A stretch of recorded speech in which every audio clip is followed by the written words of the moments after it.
Meus queridos, vamos abrir a palavra do Senhor, um dos livros mais fáceis de achar na Bíblia. Costumo dizer que são dois os mais fáceis. O primeiro é Gênesis, então vamos lá em Gênesis. O segundo é Apocalipse, né? Não tem erro. Gênesis capítulo 3. Gênesis capítulo 3, verso 17.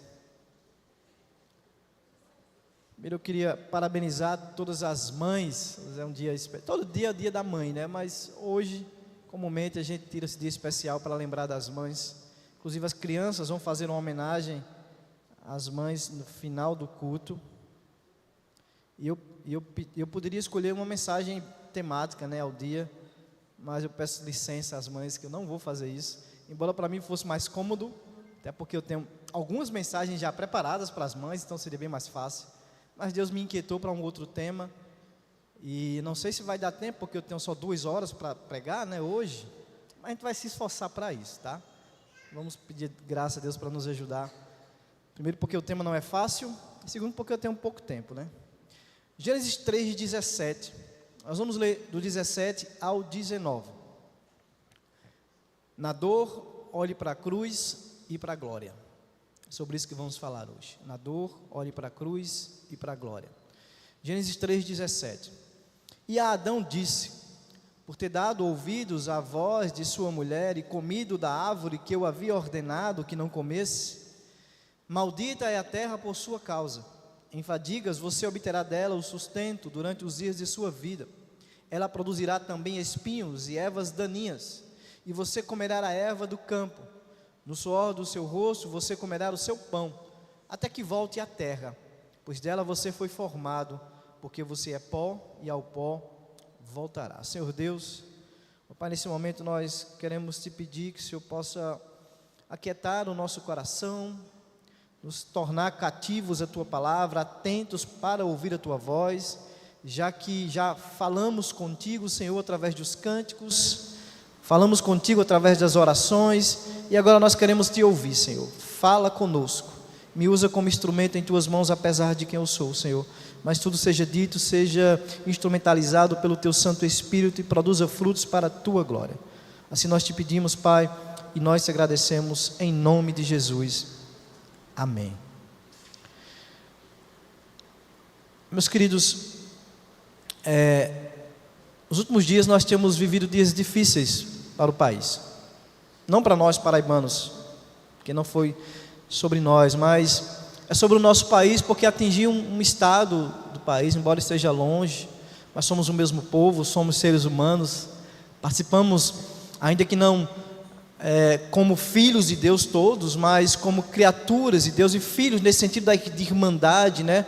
Como criaturas divinas, e não é possível nessas últimas semanas a gente não ter parado algum minuto da nossa vida para pensar sobre isso. E isso me inquietou também, como certamente deve ter incomodado os irmãos. Dia 27 de abril, o Rio Grande do Sul começou com fortes chuvas. No dia 29, houve o primeiro alerta vermelho para essa ideia de que esse volume seria muito elevado. E já no dia 30 de abril, nós tivemos as primeiras 4 mortes. As chuvas que caíram em uma semana naquele estado, elas eram previstas para cair no mês inteiro. Então, do total de 497 municípios, 497, veja só, 441 relataram problemas decorrentes da chuva. Praticamente o estado todo. A situação afeta quase 2 milhões de pessoas. Pelo menos até ontem o número de mortos era 126. E ainda outros 141 desaparecidos, ou seja, isso pode chegar a mais de 300 pessoas mortas. E 756 feridas. O estado ainda registra 441 mil pessoas fora de casa. Sem falar nos bloqueios de 136 trechos de estradas e destruição de várias pontes. Quem não viu cenas chocantes durante essas semanas, né? De pessoas em cima dos seus telhados pedindo ajuda, de inclusive pessoas boiando, mortas. Vocês terem uma ideia, o rio Guaíba, que é o rio que corta Porto Alegre, a capital do Rio Grande do Sul, subiu 5,33 metros. A pior cheia tinha sido em 1941, ele subiu 4,77 metros. Teve um rio, vocês terem uma ideia, como o negócio foi complicado, que subiu 17 metros. As imagens, poucas imagens que eu trouxe aí, dá para vocês terem uma ideia, e certamente vocês já devem ter visto muitas imagens, né? Que a TV não deixou de mostrar, as redes sociais. Muitas cenas tristes, muitas famílias perderam tudo, algumas famílias perderam entes queridos, pais perderam filhos, os filhos ficaram órfãos, homens estão viúvos, mulheres viúvas. Meus queridos, diante de uma tragédia como essa, não é difícil nos perguntarmos: se Deus é bom, se Deus é todo poderoso, por que Ele permite que o mal exista? Se Deus é bom e todo poderoso, por que tragédias como essas acontecem? Ou será que Ele não é tão bom assim? Ou será que Ele não é todo poderoso? Porque só pode ser que Ele seja mau. Ele pode até ter o poder de fazer com que isso não aconteça, mas Ele é mau e para Ele tanto faz, Ele não está nem aí. Ou não, Ele é bom, mas não tem o poder para evitar essas coisas. Seja sincero, mas não me diga, mas você pensou sobre isso? Ou já pensou, independente dessa situação, já questionou a Deus sobre a sua bondade em detrimento da existência do mal no mundo? Meus queridos, a Bíblia está cheia de passagens de lamentações.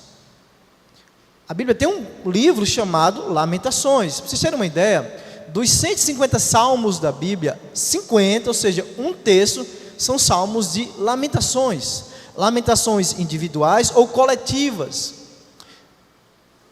Salmos 13:1. Até quando, Senhor, te esquecerás de mim? Será para sempre? Até quando esconderás de mim no teu rosto? Salmos 22:1. Deus meu, por que me desamparaste? Por que se acham longe da minha salvação as palavras do meu gemido? Ao longo da história, meus queridos, homens de Deus estiveram diante de situações que eles não viram outra saída a não ser lamentar, a não ser questionar o próprio Deus. A lamentação é o contrário de uma oração bonitinha, de uma oração adequada, politicamente correta. O Jonas Madureira, ele vai dizer que as orações de lamentação são orações sujas, porque a oração de lamentação é uma oração feia, é uma oração cheia de tristezas, cheia de questionamentos. Mas é importante nós não confundirmos lamentação com murmuração, e essa distinção é importante fazer, como o Jonas faz no seu livro. Ele diz: a murmuração é uma oração vil, desprezível, ela sempre está presente na boca de um incrédulo, de um descrente. É a afirmação de uma fé que se perdeu, parte de alguém revoltado contra a soberania de Deus. Na murmuração não há amor, não há fé, só ressentimento, só o ódio de Deus e ofensa à sua santidade. Essa parte foi o que acrescentei. Diferente de murmuração, a lamentação, ela é sempre a confissão de alguém que, embora continue amando a Deus e crendo nele, ela tem um dilema que não pode mais ser escondido. Esse dilema não pode ser mais jogado debaixo do tapete. Então a pessoa se rasga diante de Deus, se derrama diante de Deus, dizendo por quê? A lamentação, ela é coisa de crente e não de incrédulo. Ela é coisa de gente piedosa, mas também humana, demasiadamente humana. É importante a gente falar isso, porque às vezes a gente tem um certo temor, um certo medo de falar algumas coisas para Deus, que não são murmurações, mas que são lamentações, para que a gente não se sinta culpado quando nós nos derramarmos diante do Senhor, diante dos nossos dilemas, diante das nossas dúvidas, porque somos seres humanos, meus queridos. Não se preocupe, meu irmão, minha irmã, não vai cair um raio na sua cabeça se você fizer isso. Se você se derramar diante do Senhor, se você colocar diante do Senhor as suas dúvidas, os seus dilemas, os seus questionamentos sinceros, partindo de um coração, claro, cheio de fé, um coração que teme a Deus. O próprio Cristo na cruz, aquele salmo que eu li, Deus meu, por que me desamparaste? Mas percebe que esse questionamento, essa lamentação, começa com Deus. Parte de um coração cheio de fé, dizendo, tu ainda és o meu Deus, mas eu não entendo o porquê. Eu não entendo o porquê. E agora eu quero filosofar um pouco com vocês. Esse dilema, na verdade, ele é um trilema. Dilema é quando a gente está diante de uma decisão a ser tomada, diante de duas possibilidades, tá? Deus é bom ou Deus é mau? É um dilema. Trilema é quando você tem três possibilidades. Ele não é tão novo assim.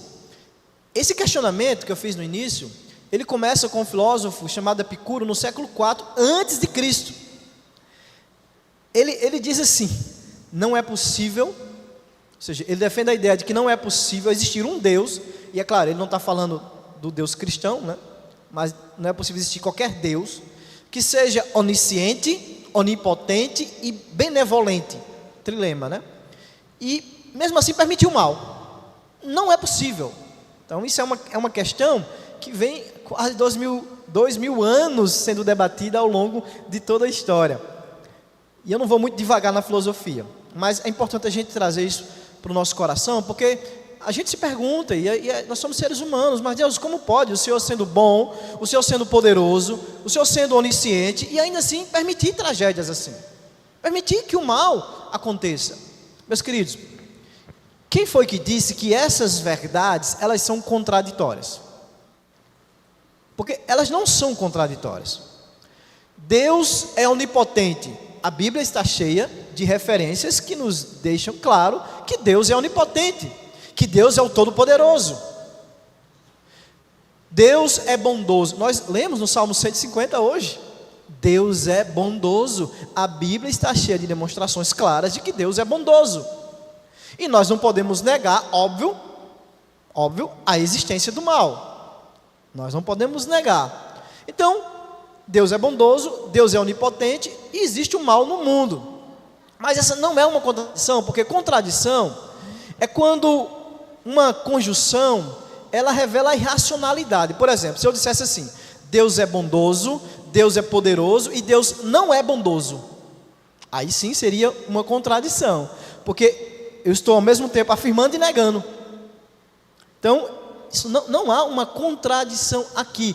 Do ponto de vista da lógica, não há, portanto, nenhuma contradição na crença cristã, embora, óbvio, a gente não pode negar, haja uma aparente contradição. E como é que se resolve isso?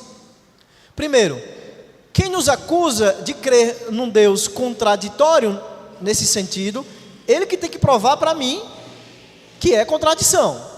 O ônus da prova não está comigo. Então, se alguém questionar a mim, como pode Deus ser bom, ser poderoso e existir o mal? Aí eu pergunto para ele, sim, por que não? Ele tem que me provar que não pode. O ônus da prova está com ele. Segundo, isso não é uma contradição, é uma antinomia. E as antinomias, está a definição do J. Pack aí, diz assim, dá-se uma antinomia quando dois princípios são postos lado a lado, aparentemente irreconciliáveis, mas ambos inegáveis. Ou seja, é inegável, Deus é poderoso, é inegável que Deus é bom e é inegável que existe o mal. Existem razões convincentes para que se creia em ambos, cada qual repousa sobre evidência clara e sólida, mas é um mistério que possam estar em harmonia um com o outro. Então, a nossa dificuldade está no fato de que a gente não consegue decifrar esse mistério. Como Deus é bom, como Deus é poderoso e como Ele pode permitir o mal. Essa é a nossa dificuldade de decifrar o mistério. Como essas três afirmações, elas conseguem estar em harmonia. Esse é o mistério. E nós, de fato, não vamos decifrar, assim como nós não vamos decifrar nunca o mistério da Trindade. O mistério que diz que Deus é 100% homem e 100% Deus. Não há irracionalidade aqui. Tá? Não há contradição aqui. O que há é algo que é supra-racional, algo que vai além da nossa razão. Não contraditório, mas que vai além, a gente não consegue compreender. São mistérios da fé. Entende? Não há contradição, mas são mistérios da fé, antinomias. O nosso questionamento, muitas vezes, é do tipo assim: como Deus pode permitir que tanta gente inocente morra assim? Não é? Como Deus pode permitir que tanta gente inocente perca seus bens, perca parentes? Meus queridos, não foi à toa que eu li Gênesis 3,17, óbvio. Lá dentro do 3,17, diz assim: Deus, depois que ele estabeleceu a sentença para Eva e a serpente, agora ele está falando com Adão: maldita é a terra por sua causa, em fadigas você obterá dela o sustento durante os dias de sua vida. Meus queridos, Deus criou o homem e todas as coisas boas e perfeitas. Deus deu uma ordem a Adão, e essa ordem que foi dada a Adão envolvia vida e morte. Adão, se você comer da árvore do fruto do conhecimento do bem e do mal, certamente você vai morrer. E a história nós sabemos: Adão desobedeceu. Nós usamos a expressão queda para explicar essa desobediência de Adão e de como isso trouxe consequências sérias para a relação do homem com Deus, do homem com a natureza e do homem com outro homem. De como em Adão a humanidade foi afetada.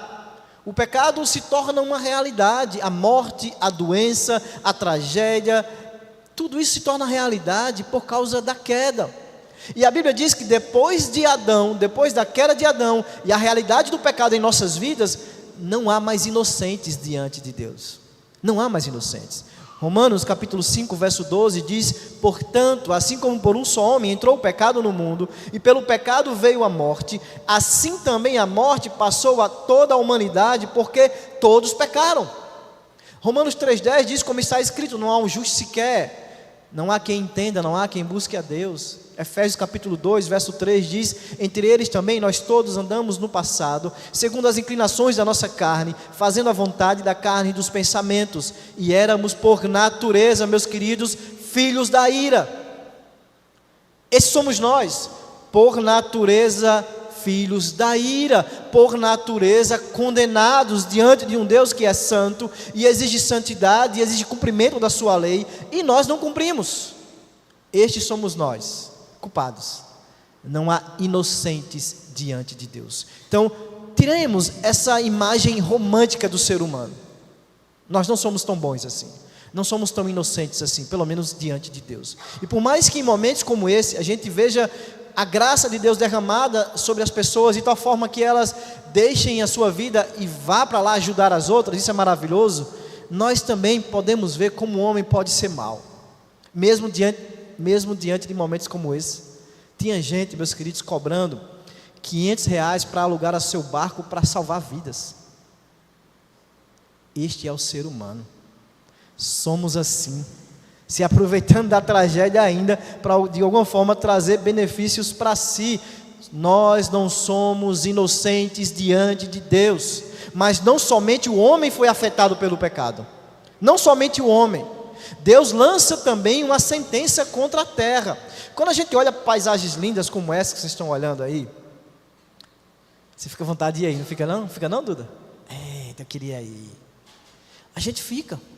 E quando a gente está diante de paisagens que vislumbram os nossos olhos como essas, nós dizemos: como Deus é perfeito, como a natureza é perfeita. Quem nunca disse isso aqui? Como a natureza é perfeita. Meus irmãos, a natureza não é perfeita, porque a natureza foi afetada pela queda. Maldita é a terra por sua causa. A terra foi afetada, a natureza foi afetada. Não é à toa que existem terremotos, tsunamis, enchentes, furacões, raios. Tudo isso demonstra que a terra, que a natureza não é tão perfeita assim. Não é tão perfeita assim. Os animais, já perceberam que os animais não gostam da gente? Qualquer animal selvagem, há uma animosidade entre nós e os animais. Não era assim, meus queridos. Não era assim, não era para ser assim. o pecado afetou a terra, o pecado afetou a natureza. Então, quando a natureza revela suas tragédias naturais, não nos esqueçamos, é Deus cumprindo a sua promessa. Às vezes nós costumamos dizer que Deus é fiel às suas promessas, quando isso nos convém, quando nós conquistamos coisas boas, né?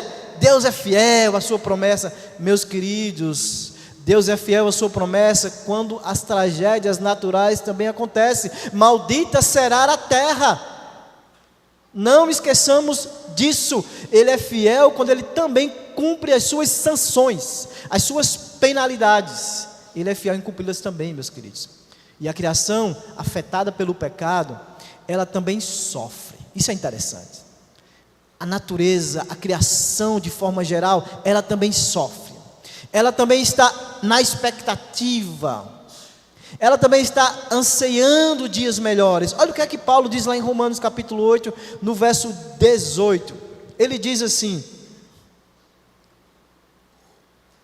verso 19: a ardente expectativa da criação aguarda a revelação dos filhos de Deus, pois a criação está sujeita à vaidade, não voluntariamente, mas por causa daquele que a sujeitou, na esperança de que a própria criação será redimida do cativeiro da corrupção, para a liberdade da glória dos filhos de Deus, porque sabemos que toda a criação, em um só tempo, geme e suporta angústias até agora.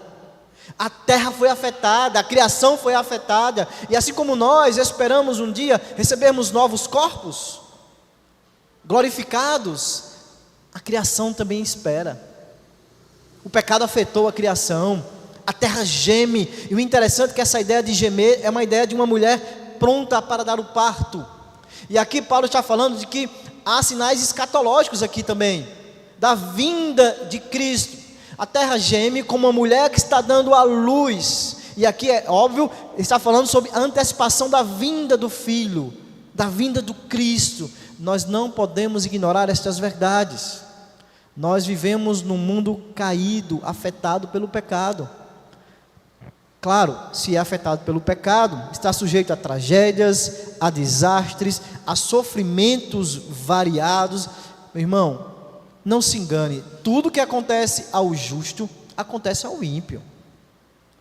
Eclesiastes capítulo 9, 2 diz: tudo sucede igualmente a todos. O mesmo sucede ao justo e ao perverso, ao bom, ao puro e ao impuro, tanto o que sacrifica como o que não sacrifica, ao bom como ao pecador, ao que jura como ao que teme o juramento. O alagamento no Rio Grande do Sul não atingiu apenas as casas de pessoas não crentes. Igrejas foram atingidas, igrejas evangélicas. Homens e mulheres tementes a Deus perderam tudo. Vivemos num mundo caído. Vivemos num mundo afetado pelo pecado, e todos nós estamos sujeitos a sofrimentos, a dores, a angústias. O que nós não podemos fazer, meus queridos, de forma alguma, é jamais duvidar da soberania de Deus em meio ao sofrimento. Ele está no controle de todas as coisas. Como diz a nossa confissão de fé no capítulo 5, Ele decreta e governa todas as coisas. Lá em Isaías capítulo 46, verso 10 diz: desde o princípio anuncio o que há de acontecer, e desde a antiguidade revelo as coisas que ainda não sucederam.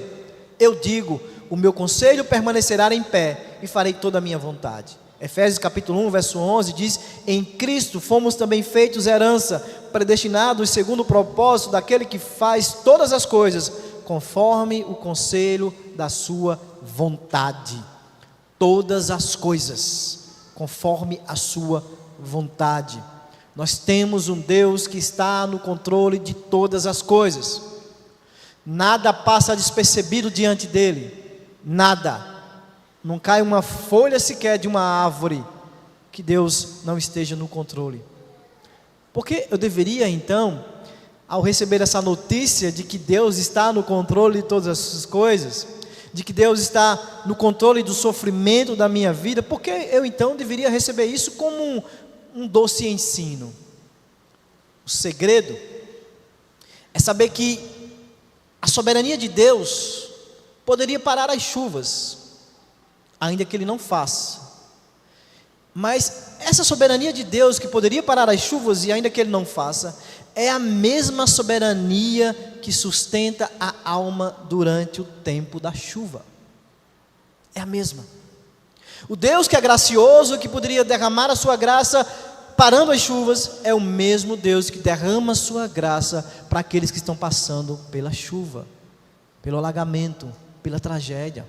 John Piper vai dizer o seguinte: a mesma soberania que governa a doença é a soberania que sustenta durante a perda. Não é doce pensar que Satanás, doença, sabotagem, destino ou acaso tem a última palavra na minha vida. Que conforto teria você ao saber que não é Deus que controla todas as coisas, mas é o acaso, mas é a sorte, mas é qualquer coisa, mas é o destino, mas é a vida. Que consolo teríamos? O nosso consolo, meus irmãos, mesmo sabendo que há muitas coisas que acontecem, nós não teremos respostas objetivas, é que nós podemos e devemos confiar e descansar naquele que as tem. A nossa oração deve ser: Senhor, eu não sei o porquê de tudo isso, mas eu sei que de alguma forma que eu não consigo enxergar, isso coopera para o meu bem. E o fato de eu não estar vendo, não quer dizer que o Senhor não tem uma boa razão para permitir. Essa é a nossa fé, meus queridos. São basicamente nesses momentos que nós devemos exercitar a nossa confiança no nosso Deus. Enquanto vivermos aqui neste mundo, nós passaremos por aflições, nós viveremos momentos de dor, mas também há consolo para nós. Nós devemos nos lembrar que tudo isso um dia vai passar.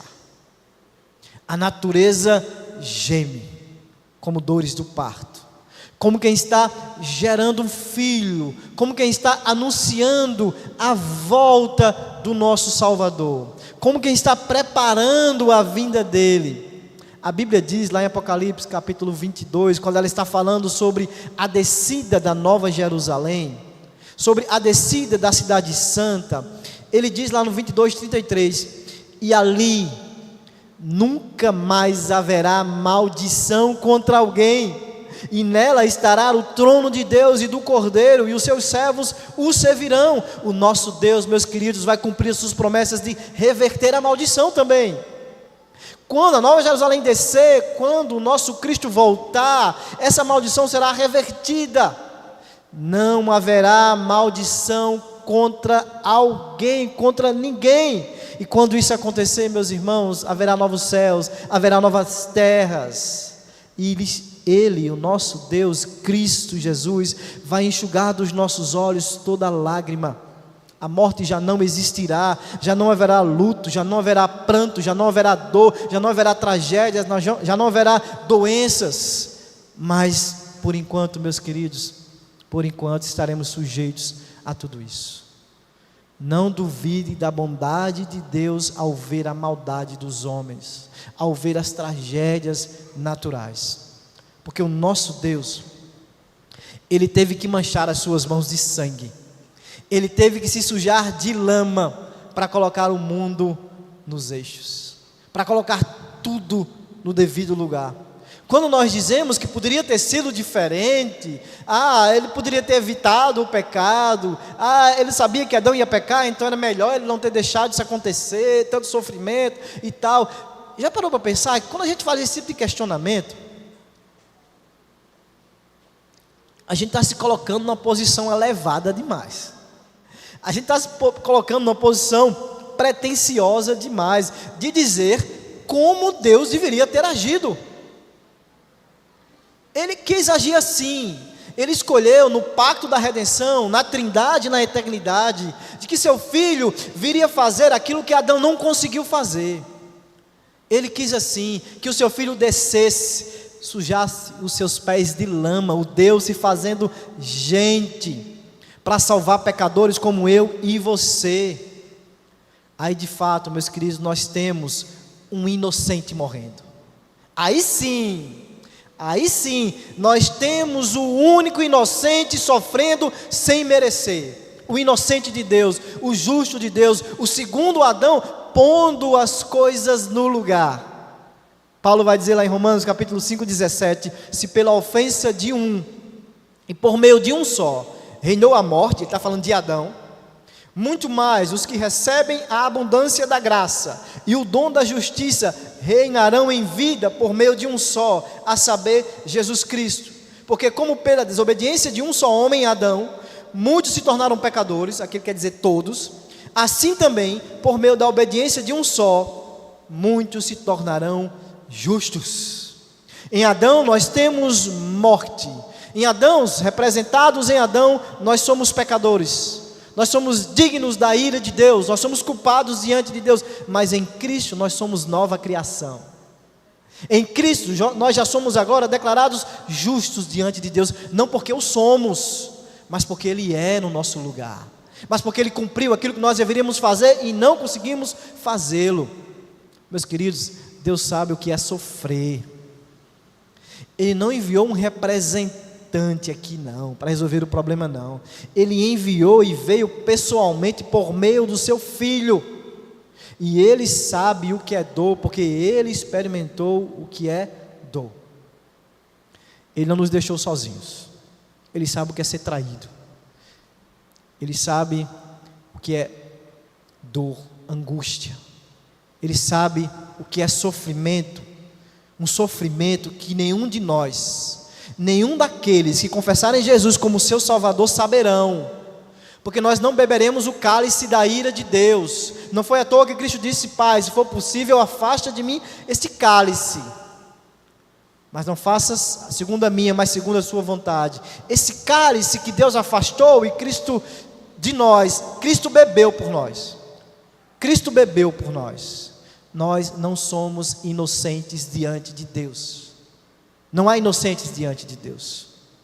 A verdade é que, diante dessa realidade do mal, da dor, das tragédias, nos resta confiar no nosso Deus, confiar na bondade do nosso Deus, esse Deus que não nos deixou sozinhos, mas Ele nos conduz pelo sofrimento até a glória. Ele está nos conduzindo por meio do sofrimento até a glória. Lembrem-se,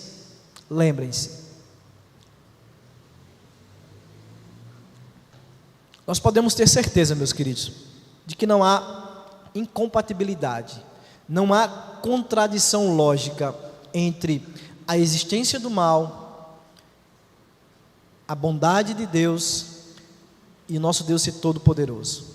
Não há incompatibilidade lógica, não há. O nosso Deus é soberano, o nosso Deus é bondoso, o nosso Deus é todo-poderoso.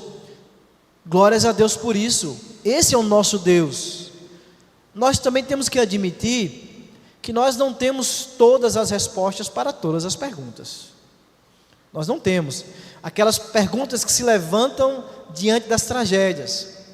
Nós não temos como saber tudo. Nós não conhecemos os propósitos maiores e finais de Deus com essa tragédia, por exemplo. Nós não conhecemos. Só a eternidade vai revelar. E às vezes será preciso nós convivermos com a falta de respostas. O próprio Jó teve que conviver com a falta de respostas. Ele não soube porque ele passou tudo aquilo. Mas é preferível nós aceitarmos essas respostas, de que às vezes não temos respostas. É preferível confiar no nosso Deus soberano, no nosso Deus que é todo-poderoso e é bondoso, do que negar que Ele é bondoso, do que negar que Ele é poderoso, porque como eu irei descansar num Deus que não é todo-poderoso, logo, como é que eu vou ter certeza de que Ele vai destruir o poder do pecado? Se Ele não é todo-poderoso. Como nós poderíamos confiar num Deus que não é todo-poderoso? Como nós deveríamos descansar num Deus que é todo-bondoso? Não é por aí, não é diminuindo Deus, não é tirando algum atributo de Deus ou diminuindo Ele, que nós vamos encontrar consolo em meio ao sofrimento. Não é. Pelo contrário, é crendo e descansando no nosso Deus, que é bondoso, todo-poderoso e é soberano sobre tudo e sobre todos. Eu posso não saber os motivos específicos, mas consola-me saber que Deus é bom. Consola-me saber que Deus é verdadeiro. Consola-me saber que Deus é justo, que todas as suas obras são perfeitas. Consola-me saber que eu posso não ver, não entender, mas todas as coisas cooperam para o meu bem. Posso não entender, mas isso não elimina a verdade bíblica de que todas as coisas cooperam para o meu bem. Não tem problema, meus queridos, nós levantarmos nossas dúvidas diante de Deus. Fique à vontade, pergunte, se derrame, mas jamais perca a fé. Jamais duvide que o nosso Deus é bom. Jamais duvide que o nosso Deus é misericordioso. Jamais duvide de que Ele é todo poderoso. Mas em meus aos seus questionamentos, penso eu que a cruz, ela impõe um limite a eles. Porque como nós podemos questionar o amor de Deus, que enviou o seu Filho para pagar o preço por nós?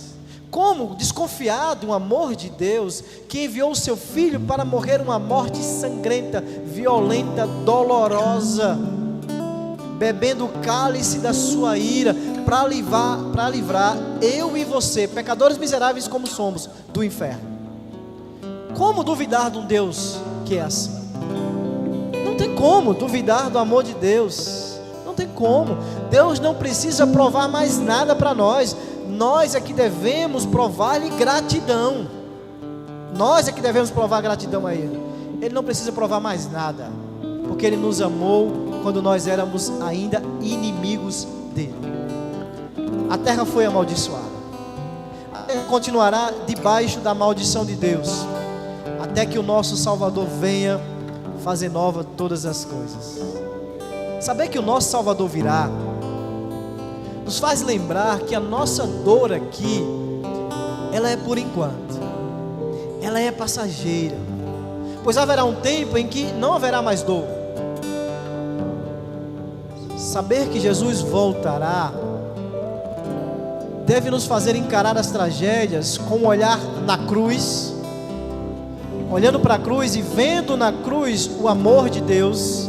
Mas Deus prova o seu amor para conosco, em que Cristo morreu por nós, sendo nós ainda pecadores. Diante da dor e da tragédia, olhe para a cruz. Não duvide do amor de Deus, olhe para a cruz. Está lá o amor encravado, está lá o Filho vilipendiado, escarnecido, bebendo o cálice da ira de Deus por mim e por você. Não duvide do amor de Deus. Diante da dor e do sofrimento, olhe para a glória. Olhe para o que está reservado, porque para mim tenho por certo que as aflições deste tempo presente não são para comparar com a glória que em nós há de ser revelada. Haverá um dia, meus queridos, em que tudo isso vai passar. Haverá um dia em que de fato o nosso Deus, o nosso Cristo Jesus vai apanhar todas as nossas lágrimas. Maranata, como cantamos, Maranata.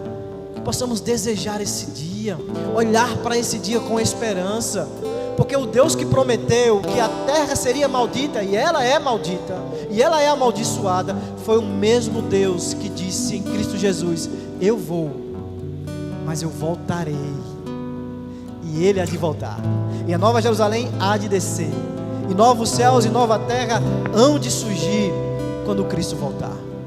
Diante da dor, coloque os olhos na cruz e na glória, e na glória. É a melhor maneira de enfrentar a dor. Não duvide do nosso Deus, porque melhor estar seguros, ainda que passando por tribulações, ainda que passando por tragédias, nós sempre estaremos seguros nos braços do nosso Deus. Vamos ficar de pé, vamos cantar essa canção com fé, dizendo para Ele: seguro nós estamos em Teus braços.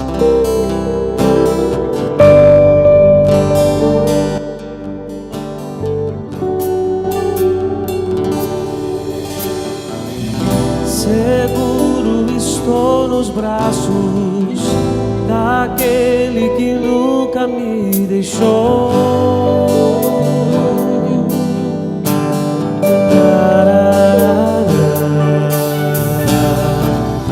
Teu amor perfeito sempre esteve repousando em mim.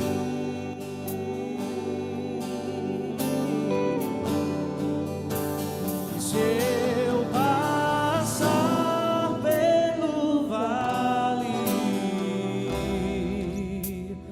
acharei conforto em teu amor, pois eu sei que és aquele que me guarda, me guarda.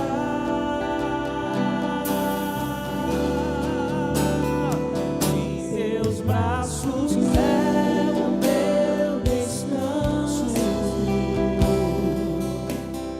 Em teus braços é o meu descanso. Em teus braços é o meu descanso. Descanso em ti. Senhor Deus, que possamos de fato descansarmos em teus braços, Senhor. Que possamos de fato, em meio às dores desta vida, as tragédias, ó Pai, do nosso existir, da nossa alma, encontrarmos descanso em Ti. Ainda que tenhamos dúvidas, não percamos a fé, porque encontramos descanso em Ti, Senhor. Não há outros braços que possam nos dar descanso, que não sejam os Teus.